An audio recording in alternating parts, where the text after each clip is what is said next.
Hello tout le monde, on se retrouve pour une nouvelle vidéo qui sera une vidéo un peu spéciale. Je vais vous parler de mon expérience en ce qui concerne le code de la route et le permis de conduire. Alors je vais dans un premier temps parler du code, donc je vais vous parler de mon expérience, donner quelques conseils, parler un peu du prix et ensuite on passera au permis de conduire et je parlerai à peu près des mêmes choses.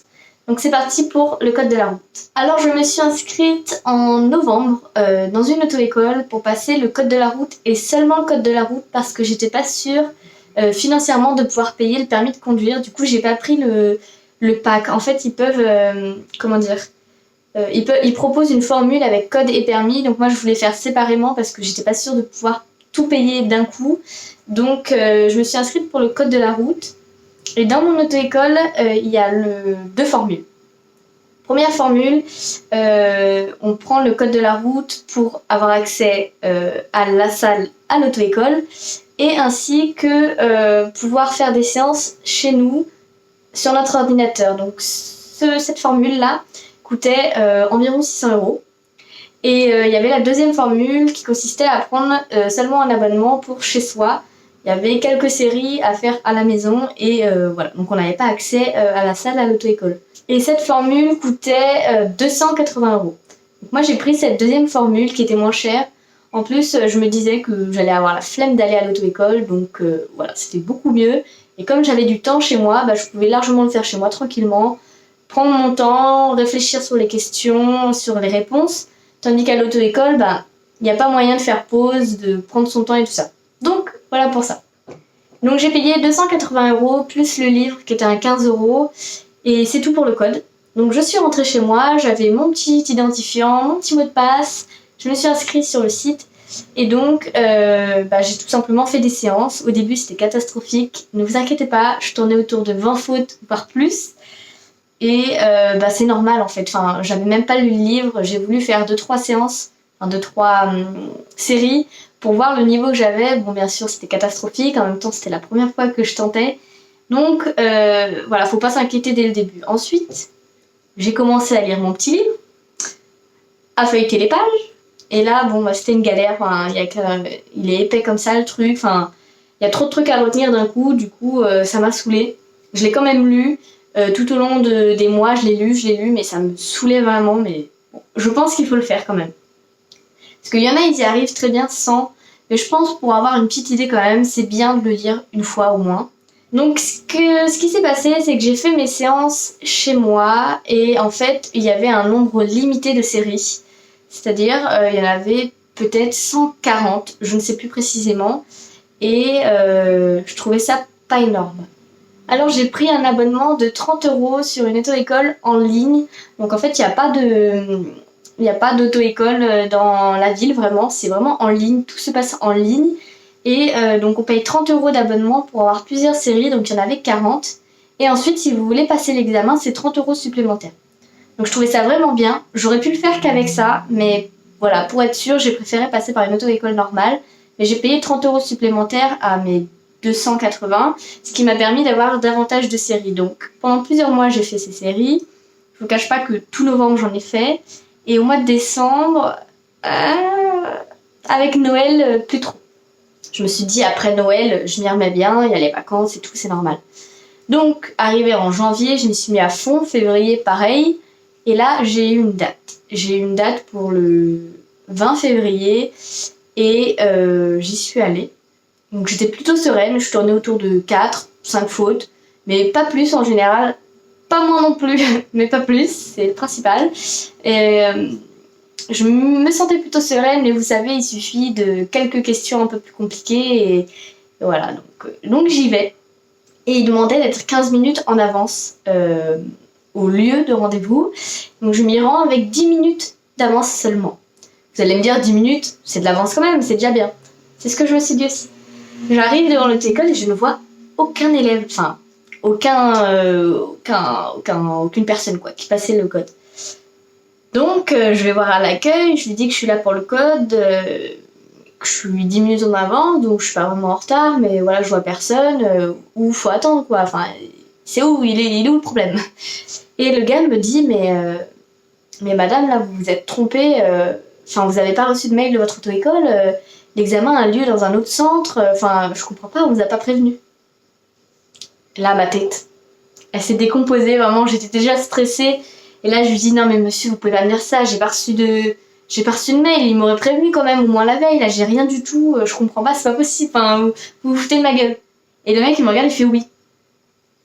Je fais quoi? Mais attendez, non mais quoi, vous vous moquez de moi ou je comprends pas? Et mon copain qui était à côté de moi, il me dit, oui, non, mais c'est une blague, calme-toi, c'est bon, c'était une blague. Déjà, ça redescend un peu. Donc là, le mec, il appelle le surveillant, enfin celui qui surveille les élèves, il lui dit qu'il y a une autre élève qui est arrivée, que je viens aussi pour le code de la route, donc j'y monte. Je monte dans la salle. On était une bonne quinzaine quand même, et donc je m'assois, et ce qui est bien, c'est que maintenant, c'est chacun dans son coin avec son casque, branché à sa tablette, et voilà, chacun dans son coin, c'est pas diffusé au tableau, on n'est pas tous à entendre la même chose. Et en plus, les séries sont aléatoires, donc il n'y a pas possibilité de triche. Désolée pour ceux qui avaient l'intention d'y aller au talent. Mais voilà, au moins ça permet de pas se déconcentrer, d'être vraiment dans son truc, et pas de voir les gens faire un peu n'importe quoi, enfin bref. Je trouve ça très bien. Et au moment d'inscrire son identifiant qu'il y avait sur la convocation, ça ne marche pas. Deuxième moment de stress, du coup le mec je l'appelle, il me dit vous êtes sûr, vous êtes bien inscrit, tout ça. Je lui dis bah oui, je me suis inscrite en auto-école, ils m'ont donné la convocation, il n'y a pas de problème normalement. Du coup il essaye un peu et là, alléluia, l'identifiant fonctionne, donc je peux m'inscrire et je passe donc mon code. Donc tout se passe bien et comme on le dit souvent, l'examen est plus simple que les séries. C'est pareil pour le bac, c'est pareil pour tout en fait. Donc j'avoue qu'il y avait moins de questions compliquées. Moi, sur une série habituelle, il pouvait y avoir une dizaine de questions compliquées. Là, il y en avait 3-4. Donc franchement, il faut y aller serein, pas stressé et vraiment réfléchir sur ce que vous avez déjà vu. Enfin, voilà, il faut pas paniquer. Il y a la possibilité de mettre une réponse et de changer si pendant les 30 secondes de temps, on peut changer de réponse. Ça, c'est vraiment pas mal. C'est vraiment le truc que je craignais. Si sur le coup de la rapidité, vous mettez une réponse et en réfléchissant, vous dites mince, je me suis trompée, il y a possibilité de revenir en arrière, ne vous inquiétez pas. Donc je sors de l'examen, je rentre chez moi et en fait on pouvait avoir la réponse 2 heures après. 2 heures après, je n'ai pas de réponse, je ne reçois pas de mail. J'étais trop dégoûtée, en plus il fallait que je rentre chez moi donc j'étais pas près de l'auto-école, enfin voilà. Et du coup, je vais à l'auto-école, elle me dit ouais c'est bizarre, on n'a pas de réponse, je comprends pas, bon bah reviens me voir tout à l'heure. Ça c'était vers midi, je reviens... Enfin, j'attends, j'actualise mes mails, toujours rien. Vers 18h, j'y retourne, je lui dis là, j'aimerais bien savoir. Du coup, elle appelle. Et la secrétaire appelle et me dit elle dit au téléphone j'ai une élève, Nel, elle aimerait bien voir ses résultats, je les ai pas, je comprends pas et tout. Et là, au téléphone, on lui dit c'est bon, votre élève a le code, elle a fait 3 fautes, on envoie tout de suite par mail, machin. Alléluia! Donc, je me dis c'est bon, j'ai le code, en 4 mois, c'est réglé, j'ai eu le code. Maintenant vient le permis de conduire. Ça, c'est autre chose. D'abord, je voulais vous donner quelques conseils par rapport au code. Premier conseil, ce serait vraiment de faire des fiches. Il y a plusieurs choses un peu compliquées, comme calculer la distance de freinage, calculer le temps de réaction. C'est des choses qui se ressemblent beaucoup et que du coup, j'ai mis sur fiche, moi, pour vraiment bien les distinguer. J'ai fait 2 fiches recto verso avec les éléments vraiment importants. J'ai appris ça par cœur. Et ça m'a vraiment permis de bien retenir les choses compliquées qui ne rentraient jamais et auxquelles je faisais toujours les fautes. Donc voilà, ça c'est mon premier conseil. Deuxième conseil, faites vraiment les séries. Il m'est arrivé de faire des séries, j'étais pas concentrée, ou alors j'avais mal au crâne, j'avais pas envie, ce qui fait que j'ai rien retenu. J'ai rien retenu des réponses, ensuite je faisais des fautes, et je retenais pas les réponses, ça rentrait pas. Du coup, ça sert à rien. Prenez vraiment un moment où vous êtes bien, pas fatigué, voilà, concentrez-vous vraiment parce que les séries, elles sont précieuses. Plus vous y arrivez, plus vous vous concentrez, mieux ça rentrera et plus tôt vous pourrez passer le code de la route. Revenons aussi sur le livre. Ça, ce serait mon 3e conseil. Lisez-le. Mais voilà, pas à fond. Moi, je sais que je l'ai lu à fond, j'en pouvais plus, je retenais rien. Prenez un surligneur et surlignez les éléments importants que vous ne connaissiez pas avant et que vous pensez vraiment que ça peut être intéressant. Hein. Donc, vous surlignez et comme ça, une deuxième fois, vous n'aurez pas besoin de lire le livre, mais vous feuilletez seulement et vous apprenez les éléments importants. Même s'il ne faut pas le lire, même la secrétaire de l'auto-école me disait de ne pas le lire d'un coup, de le faire petit à petit, de prendre les éléments importants. Donc voilà, ce serait vraiment mon troisième conseil. Et mes derniers conseils pour le code de la route. Tout se passera bien, ne vous inquiétez pas. Ensuite, le permis de conduire, donc j'avais le temps. J'avais plusieurs mois devant moi pour passer le permis de conduire, donc je me suis dit, bon allez, on y va, en espérant que je l'ai avant les vacances. Parce que là, on se resitue en février. Donc je pars en juillet, je me suis dit, il faut vraiment que je le passe avant, parce que là, sinon c'est pas possible, quoi. Je vais devoir le repasser en septembre, c'est trop loin. Donc arrivé en février, une fois que j'ai mon code, il y a 2 semaines de vacances. Donc je me dis, après ces 2 semaines, je vais aller voir l'auto-école pour programmer le permis. Donc j'y vais et elle me dit, oulala Nel, là tu viens un peu tard, il y a pas mal d'attentes, 3 semaines voire un mois. Oh, j'étais dépitée, sachant que 2 semaines avant, j'aurais très bien pu lui donner mes dispos. Donc je lui donne mes disponibilités. Par chance, moi j'étais disponible tous les matins. Ce qui fait que y a beaucoup moins de monde le matin, parce qu'en général, les étudiants, le soir, ils veulent toujours le soir à 17h. Et donc, ça va, elle avait pas mal de temps, donc j'attends quand même 3 semaines. Donc j'ai perdu déjà 3 semaines, plus les 2 semaines de vacances. Enfin voilà, j'étais un peu dégoûtée. Et elle me donne des disponibilités. Donc au début, j'avais 2 à 3 heures par semaine. Et ensuite, je suis passée à 4 heures, voire 6 heures vers la fin, pour bien progresser. Donc au début, c'était seulement par 1 heure. Donc les 12 premières heures que j'ai faites, c'était 1 heure, 1 heure, 1 heure. Parce que 2 heures, c'est beaucoup trop long. Quand on sait pas conduire, ça donne mal au crâne. Vraiment, c'est trop. Trop, trop, trop. Donc au début, j'ai fait qu'1 heure et c'était largement suffisant. Je faisais autour de l'auto-école, on se baladait. Enfin voilà, c'était bien. Et après les 2 heures, on allait sur le centre d'examen. Donc le niveau est beaucoup plus compliqué. Donc là, ça c'est un peu compliqué, mais ça, j'en parle après. Donc je m'inscris et là vient le moment de payer. Donc moi j'ai pris 25 heures qui correspondait à 1 300 € sans le code. Donc 1 300 €, 25 heures et on m'a dit Nel, le centre d'examen Rungis, ça Rungis, il est quand même pas mal dur. Je pense 25 heures ça suffira pas, mais bon tu verras avec tes moniteurs. Bon, ok, je fais mes premières heures et effectivement mon moniteur me dit Nel, t'auras plus besoin de 33 heures parce que vraiment l'examen, enfin le centre d'examen là tu galéreras trop, enfin 25 heures tu seras pas prête. Donc je fais mes premières heures et très vite je prends 8 heures en plus pour faire 25 heures. Donc 8 heures en plus, je vérifie le nombre d'heures que j'ai pris quand même, on vérifie.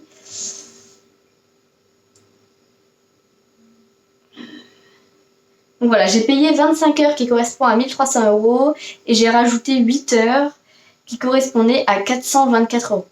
Donc voilà, déjà là on a un bon budget. Donc je fais mes heures, ça se passe bien.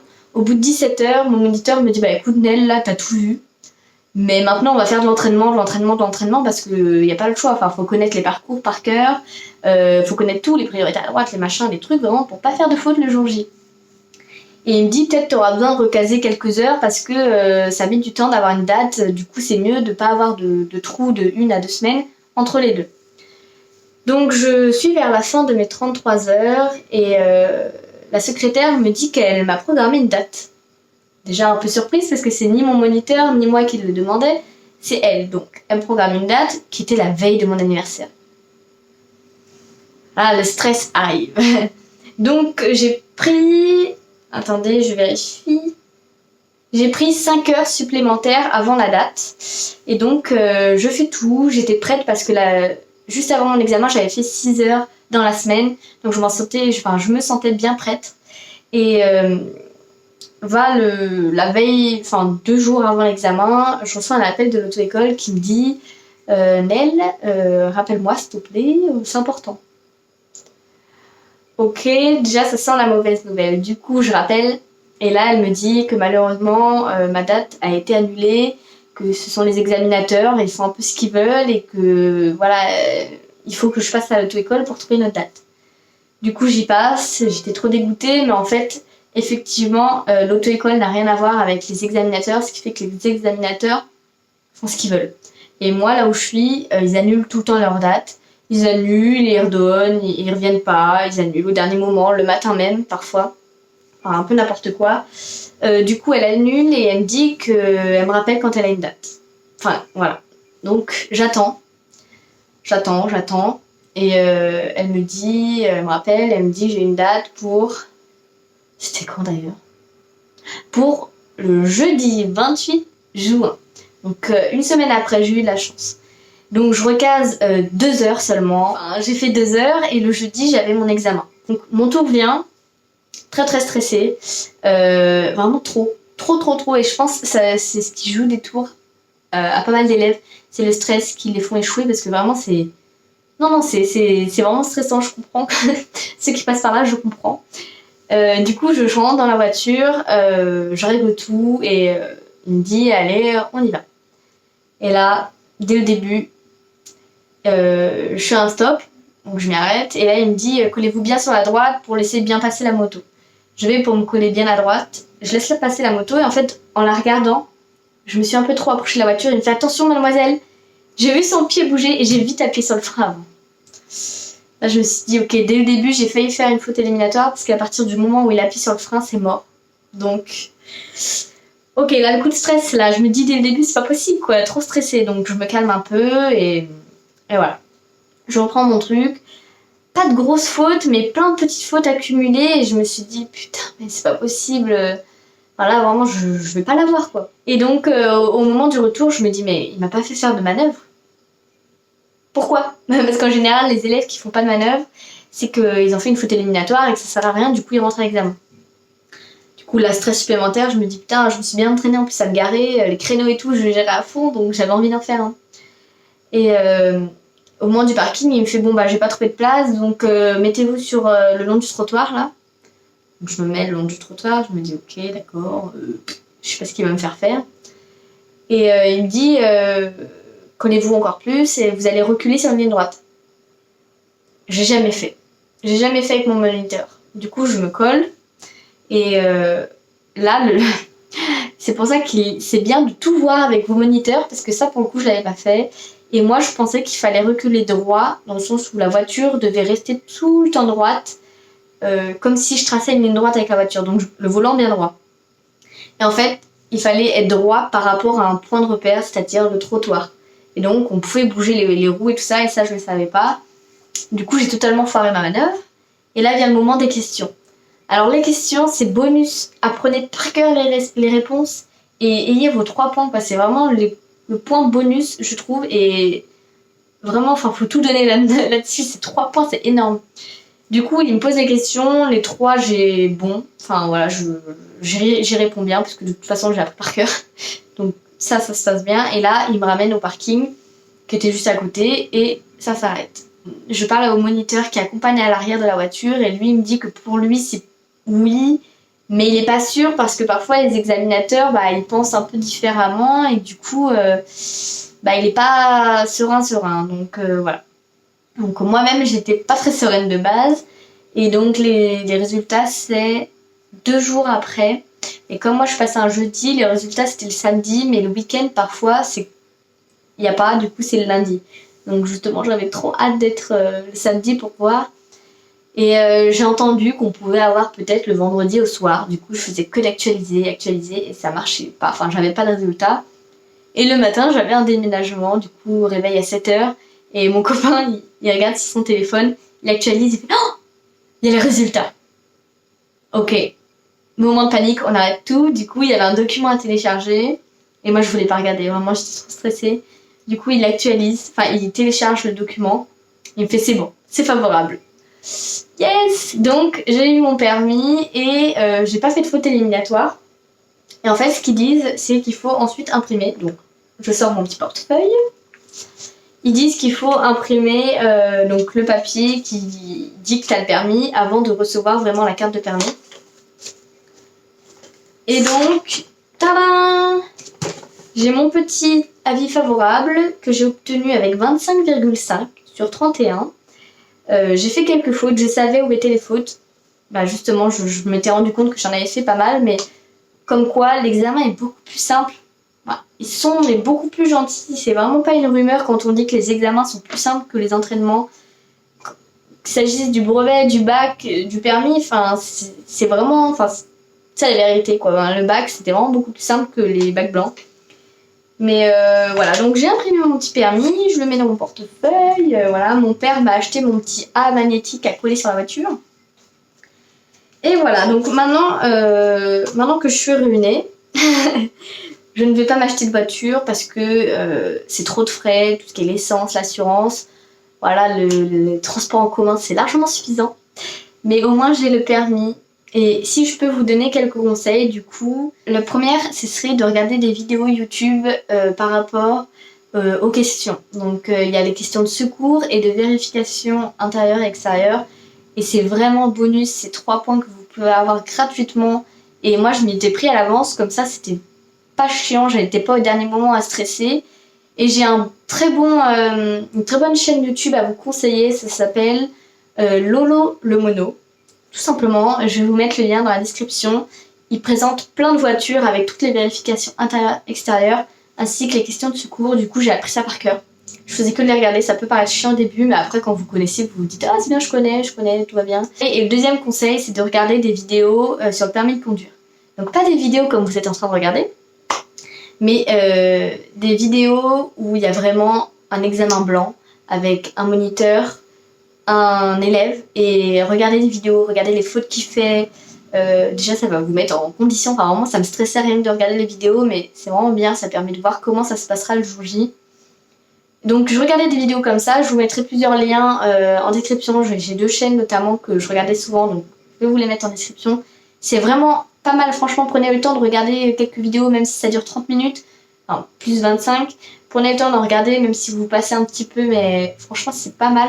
Ça permet vraiment de situer et de bien savoir voilà, comment ça va être le jour J. Le troisième, c'est de gérer son stress. Parce que c'est vraiment le défaut, c'est le stress. Et mon moniteur m'a dit de toute façon, il n'y a que ceux qui sont prêts qui arrivent à gérer leur stress. Si vous êtes en panique totale, c'est que vous n'êtes pas sûr de vous. C'est vraiment, comment dire, à partir d'un certain nombre d'heures, vous savez que vous êtes plus ou moins capable, même si ça arrive de faire des fautes graves, des fautes éliminatoires. Normalement, vous êtes à peu près prêt. Votre moniteur va vous dire de toute façon, là je pense que t'es prêt, là je pense que t'es pas prêt, reprendre des heures. Mais voilà, il faut savoir gérer son stress et il faut se dire que c'est seulement 25 minutes. Moi, je vous jure que j'ai vu seulement 5 minutes passer. Je me souviens, je suis passée à, admettons, 10h pile. 10h, je pars. Et là, je vois 10h20. Je me dis, putain, il est 10h20, mais je me suis toujours pas garée. Faut qu'on rentre, faut qu'on rentre au parking, là. Putain, mais ça passe trop vite. Donc, on rentre et finalement, il m'a fait une manœuvre au dernier moment. Mais vraiment, ça passe tellement, tellement vite. Vous n'avez pas le temps de stresser.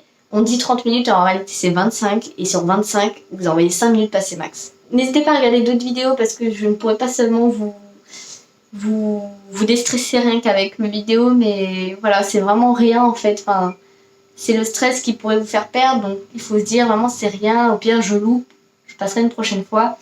Je sais que c'est très très embêtant de louper déjà financièrement. L'examen, il faut payer 53 € à l'État. Et si on le loupe, c'est 140 €. Donc là, il y a un problème déjà. Rien que si on le loupe, on doit payer plus cher. Comment ça se fait? Je comprends pas. Donc ça, c'est des choses, malheureusement, on ne pourra rien y faire. Ça change peut-être d'une auto-école à une autre, mais pas pour moi. C'était 140 € si je le loupais. Donc déjà, je me suis dit, ça va faire mal aux fesses. Donc j'avais vraiment pas envie de le louper. Surtout que si je le loupais, c'était en septembre que je devais le repasser. Et donc en septembre, il aurait fallu que je reprenne d'autres heures. Donc là, c'était la panique. Mais du coup, j'aimerais faire un bilan avec vous du nombre d'heures que j'ai dépensé, du nombre d'argent, pour savoir s'il y en a qui veulent se lancer dans le code et le permis. C'est coûteux, vraiment, ça fait mal au cul, vraiment. Toute mon année, j'ai travaillé et je ressors avec 0 économie, mais un permis de conduire. Après, il faut choisir, mais du coup, j'en suis à plus de 2300 €. Voilà, ça fait très très mal. 2300 €, on peut en faire des choses, hein. Vraiment, des voyages, des vacances, du shopping. Non, vraiment, je comprends, ça fait mal, mais à tous ceux qui sont jeunes, là, qui sont encore au collège, c'est à vous que je m'adresse. Là, c'est vraiment quand vous allez passer en seconde, passez le code de la route. Vraiment, parce que vous avez 0 examen à la fin de l'année. Parce qu'en première, il y a le français et en terminale, il y a toutes les épreuves. Mais si vous êtes en seconde, là, passez le code. Vraiment, passez le code et ensuite, vous voyez en première et en terminale si vous avez le temps de faire le permis. Mais Ça, ce serait mon conseil numéro 1. Enfin, je regrette de ne pas l'avoir passé en seconde, mais passez-le le plus tôt possible. Et pour ce qui est du permis de conduire, ouais, pareil, passez-le le plus tôt possible. Enfin, moi, je sais que j'ai eu une année plutôt cool dans le sens où j'ai arrêté mes études, que je vais reprendre en septembre, mais du coup, j'ai eu une année où je bossais, je travaillais, mais du coup, en parallèle, j'ai pu passer le permis. Mais si vous pouvez passer en première et en terminale, c'est vraiment le bon truc, quoi. Vraiment. D'ailleurs, ça me fera tout drôle de vous le montrer. En fait, vous donnez vos disponibilités et en échange, je vous donne un planning avec toutes vos heures. Et ce que j'aimais beaucoup faire, c'est surligner à chaque fois que je finissais une heure. Donc, c'est vraiment le bon truc. Ça fait plaisir de voir qu'on a tout surligné. Regardez, je vous montre. J'avais toutes mes heures de conduite et à chaque fois que je finissais, je l'accrochais sur mon frigo. Je surlignais en me disant « Ah, elle, c'est bon, c'est fini ». Et voilà, j'ai tout surligné, je suis contente. J'ai même pas envie de le jeter pour vous dire, j'ai trop envie de le garder. Donc comme je vous disais, n'hésitez pas à me poser des questions, ça me ferait vraiment plaisir d'y répondre. Ne stressez pas pour ceux qui vont le passer, parce que je suis sûre qu'il y en a, ils regardent ça la veille de leur examen, donc ne stressez pas. C'est vraiment... Voilà, faut se dire, je l'aurai. Partez positif déjà, c'est ce que tout le monde me disait. Arrête de dire que tu l'auras pas, Nel. Arrête de dire ça, arrête d'être négatif. Partez positif et dites-vous, je suis la meilleure, je vais y arriver. Déjà, non mais je vous jure que ça aide et que c'est bon pour le moral et votre cerveau part positif en disant je l'aurai. Donc tout va bien. Vraiment, je croise les doigts pour vous, on touche du bois et voilà, je pense fort à tous ceux qui vont le passer et je vous dis à très vite pour une prochaine vidéo. N'hésitez pas à aimer, à vous abonner et puis bah à plus tard.